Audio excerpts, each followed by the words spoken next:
मोदी सरकार बार बार कहती है कि दलितों का उत्थान हो रहा है, उनके लिए सब कुछ किया जा रहा है, लेकिन एनसीआरबी के आंकड़े इस दावे को पूरी तरह झुठला रहे हैं। मोदी राज में दलितों के खिलाफ अत्याचार लगातार बढ़ रहा है। देखिए आंकड़े।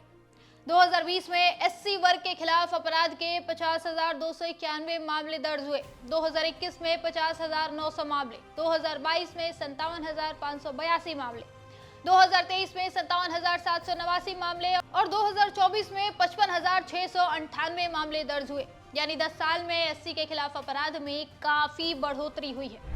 2014 में जहां 40,401 मामले थे, वहीं 2023 तक ये 57,789 तक पहुंच गए। पूरे 10 साल में कुल 4,68,000 से ज्यादा मामले दर्ज हुए हैं। एसटी वर्ग के भी हालात अच्छे नहीं हैं। 2020 में 8,272 मामले सामने आए, 2022 में 10,064, 2023 में 12,960 और 2024 में 9,966 मामले दर्ज हुए हैं। राज्यों की बात करें तो यहाँ भी यूपी ने टॉप किया है, ठीक उसी तरह जैसे महिलाओं के खिलाफ अपराध में टॉप पर है।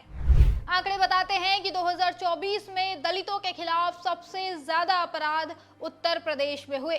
कुल 11,891 मामले सामने आए। उसके बाद मध्य प्रदेश जहां 7,765 मामले सामने आए, उसके बाद बिहार जहां 7,549 मामले सामने आए, फिर राजस्थान और महाराष्ट्र जैसे राज्य हैं। और गौर कीजिएगा, ये सारे वो राज्य हैं जहां बीजेपी की सरकारें हैं। जहां जहां बीजेपी है वहां वहां दलितों का हाल बेहाल है। दलितों के साथ खूब अत्याचार हो रहे हैं। और ये सिर्फ नंबर नहीं है, ये हजारों दलित परिवारों की चीख, त्रासदी और न्याय की बेसब्री है। हर दिन किसी न किसी दलित युवक या महिला के साथ अत्याचार हो रहा है। मारपीट, बलात्कार, सामाजिक बहिष्कार, जमीन छीनना, ये सिलसिला थमने का नाम नहीं ले रहा। सवाल यह है कि मोदी सरकार इन अपराधों को रोकने के लिए क्या कर रही है? तो जवाब है लगभग कुछ भी नहीं। बल्कि ऐसा लगता है कि सरकार शायद ऐसा ही चाहती है, तभी तो वो जातिगत जनगणना करने से इतना भाग रही है।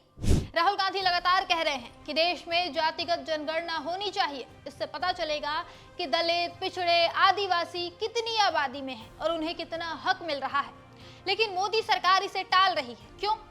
क्योंकि अगर जातिगत जनगणना हो गई तो दलितों को उनका असली हक मिल जाएगा।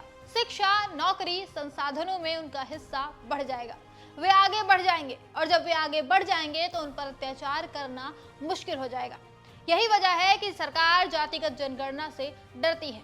मोदी जी सबका साथ, सबका विकास का नारा तो बहुत देते हैं, लेकिन जब दलितों की बात आती है तो विकास का मतलब सिर्फ फोटो खिंचवाना और भाषण देना रह जाता है।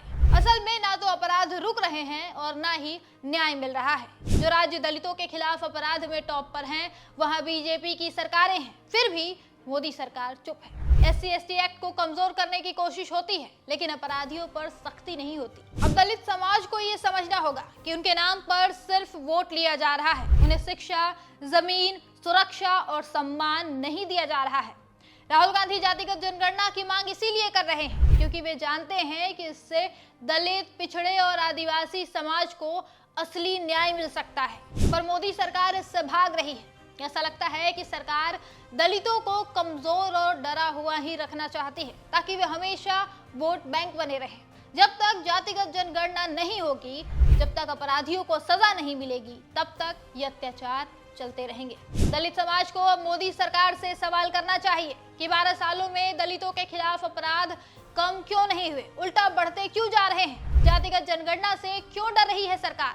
क्या दलितों को उनका हक देने से उनकी राजनीति खतरे में पड़ जाएगी?